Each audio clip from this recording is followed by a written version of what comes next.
All right, let's get cooking. Welcome to the latest edition of Chin Check Sports Radio. I'm your host, Shay D. And I want to thank you all for taking the time out to listen to us. And as always, we welcome any suggestions, feedback, comments, and criticisms, which improves the quality of our program, which also improves your listening experience. The Dallas Cowboys, Week 14, 44-21 victory over the Los Angeles Rams. A little bit in reversal of fortune or a turn of events from the divisional playoff last season. Quarterback Dak Prescott, 23 attempts, 15 completions, 212 yards, 2 touchdowns. Running backs, Ezekiel Elliott, 24 carries, 117 yards, 2 touchdowns. And backup running back, Tony Pollard, 12 carries for 131 yards, 1 touchdown, including a 44-yard scamper. That basically put the last of the nails in the coffin for the LA Rams. On the receiving front, not much there, but Tavon Austin, 1 reception for 59 yards. Tight end, future Hall of Famer Jason Witten, 4 catches, 36 yards, and 1 touchdown. That 1 touchdown was probably the catch of the year for the Dallas Cowboys. I'm not going to say an Odell Beckham, but something along the lines where it was a one-handed catch on the right side of his body. He was able to glove it down with one hand and turn around and score it into the end zone. So definitely an acrobatic catch by Jason Witten. On the defensive side, defensive back Jordan Lewis, 6 total tackles, 5 solo, 1 tackle for a loss, 1 sack. Linebacker Justin March, 6 total tackles, 5 solo tackles. The defensive back Chido Awuzie, 6 tackles, 5 solo. And quick recognition to Chido Awuzie was I thought he did a great job on Robert Woods, covering him one-on-one. They tried to challenge him on a couple of deep balls. He was able to run step for step, stride for stride with Robert Woods. He even turned around on some occasions not to get any pass interference penalties. And Sean Lee turning back the hands of time, 4 total tackles, 3 solo, 1 INT.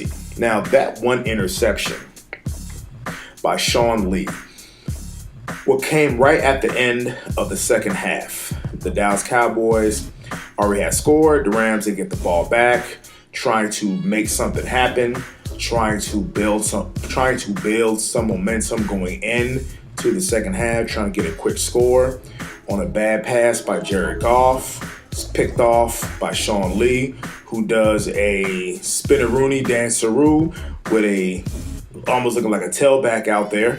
Trust me, we have seen those plays from Sean Lee before. Has a good run back, then Cowboys then score again right at the end of the first half. The offensive line gave up 0 sacks today. And the offensive line has been much maligned. They have been highly criticized, and justifiably so. You have a bunch of first rounders in Tyron Smith, Zach Martin, Travis Frederick, second round picks, and Connor Williams, and an undrafted free agent who would have been a potential first round pick, but for a off the field issue that was not his fault, in Lyle Collins. And there's a lot of money tied up in that offensive line, and I thought that their play at times this season has not been the best. Today was their best performance for getting 0 sacks, and this is against a defensive line that features future Hall of Famer Aaron Donald, Pro Bowler Clay Matthews, first round pick Michael Brockers, Dante Fowler, along with Eric Weddle in the back end. So I thought a thoroughly dominant performance by the Dallas Cowboys, including their defense. Their defense held the Rams to 289 total yards and a rather shocking 22 yards rushing. Now, this game, ladies and gentlemen, was the Dallas Cowboys' best performance, I would say, of the season. Their most dominating win, and I would even give that even over the Philadelphia Eagles game that he played earlier this season. And definitely something that the Cowboys needed. And it's funny how the game broke open. Now, go back to Tavon Austin, who caught the second touchdown pass where Dak Prescott was able to escape a pass rush or a sack. Clearly, the Rams defenders collided with one another. There was a deep bomb to Tavon Austin, who was wide open, and for about 30 yards, literally jogged to the end zone. So it doesn't get any easier than that. And the Cowboys played well. Of course, we tend to look ahead and not taking anything away from this win. This is something I felt that the team needed. Clearly trying to build momentum going into next week's showdown with the Philadelphia Eagles at Philadelphia for the division and the playoffs on the line.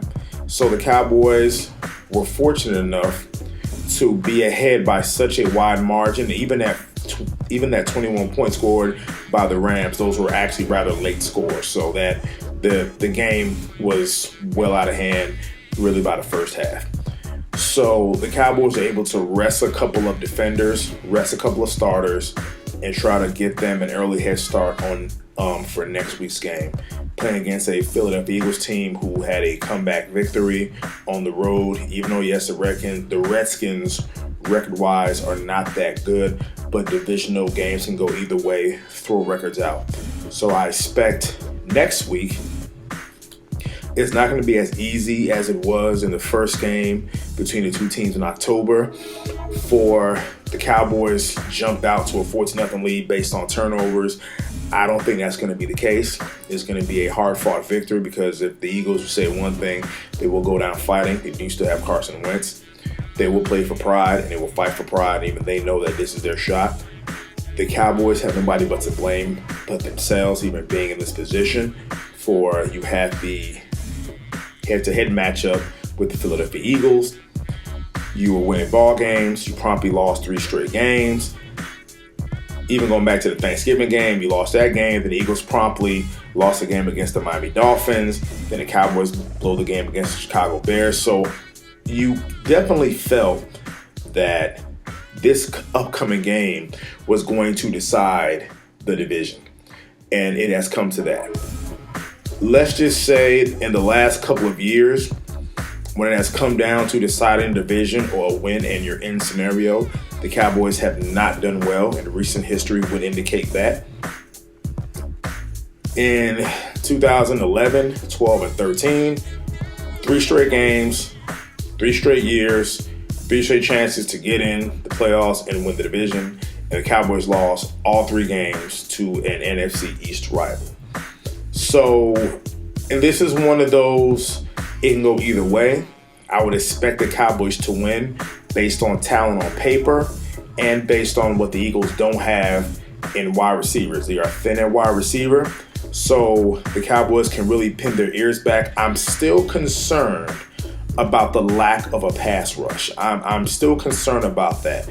Even though the Cowboys had got 2 sacks today against Jared Goff and the LA Rams, but that came on blitzes from Sean Lee as well as Jordan Lewis. Again, an Achilles heel this season was a tackling, which they seem to have corrected that problem for this game, as well as a lack of a pass rush. You have Pro Bowlers, All Pros, and Michael Bennett and DeMarcus Lawrence, and another solid player in Robert Quinn. And I'm just not seeing the pressure that I would like to see. And I think next week, if you don't pressure a Carson Wentz, he can pick the defense apart. So I hope that the offense continues to do what they're doing, running the football, establishing a line of scrimmage. The offensive line should definitely, and it's going to be a good battle in the trenches between the Eagles defensive line and the Cowboys offensive line. So definitely a good battle in trenches. I expect the Cowboys to establish their dominance early in the game. I need the defensive line to step up the pressure and try to get more sacks, again, going into that game and then building momentum into the playoffs. So that's something I hope the Cowboys will be able to do. So again, an impressive performance. Now, what makes it hard on Chin Check Radio is when you have games like this, who do you give your Chin Check award to? And of course, You want to give it to Ezekiel Elliott for playing a great game, but he got the award last week. Even though there wasn't much going on last week, but he was the best player last week. Then you want to give it to Tony Pollard, and you want to give it to the offensive line. So we went ahead and went with our chin check player of the week. Is going to be our offensive lineman, center, who is coming back from Ilian Beret, and clearly to be the anchor of that offensive line. Now, don't get me wrong, Tyron Smith is your most valuable offensive lineman. See the Atlanta Falcons game in 2017. So Tyron Smith is clearly your most valuable and most important offensive lineman, but Travis Frederick making the calls in the center, setting up the protection, obviously lining up on the defensive line against the Fowlers and the Aaron Donalds. So we definitely was a hard choice this week in picking our chin check player of the week, but we went ahead and gave it to Travis Frederick, center, and also being nominated for the Walter Payton Man of the Year award. I know that award holds a little bit more weight, and I say that tongue-in-cheek, holds a little bit more weight than a Chin Check Radio player of the week. But definitely, we chose the offensive line for not giving up any sacks. And again, we expect this team to pick up the pace where whatever they had for breakfast, whatever the formula was for this week, let's hope that they bring that into next week's game, that you win and you're in. This is, again, what legacies are made of, what reputations are made of, how contracts are earned. So next week, obviously hostile Philadelphia for a team that was knocked out just a couple weeks ago. The Eagles and their fans, I know we have quite a few of them listening. The Eagles and their fans are going to be pumped up. It's going to be hostile. It's going to be loud. So definitely the team needs to play their A game. They need to let this game go. And this is why I was getting into it with other Cowboys fans, where they were so pumped up about winning this game, and justifiably so. But I had to put it in perspective to say, okay, if they won the game, and I'm like a Bill Belichick, it's on to Philadelphia, because they win next week, they're in. If they lose, they're going home. By then, who would give a damn about this game? I felt this game was important to build momentum and to get a win going into next week. So next week is all about Philadelphia, and you win, you're in. You win the NFC East. That's making the playoffs in 2 consecutive years. So we're going to see next week. We're definitely excited for the game and the opportunity to control one's own destiny and to have a home playoff game. So this is Chin Check Radio. Until the next time.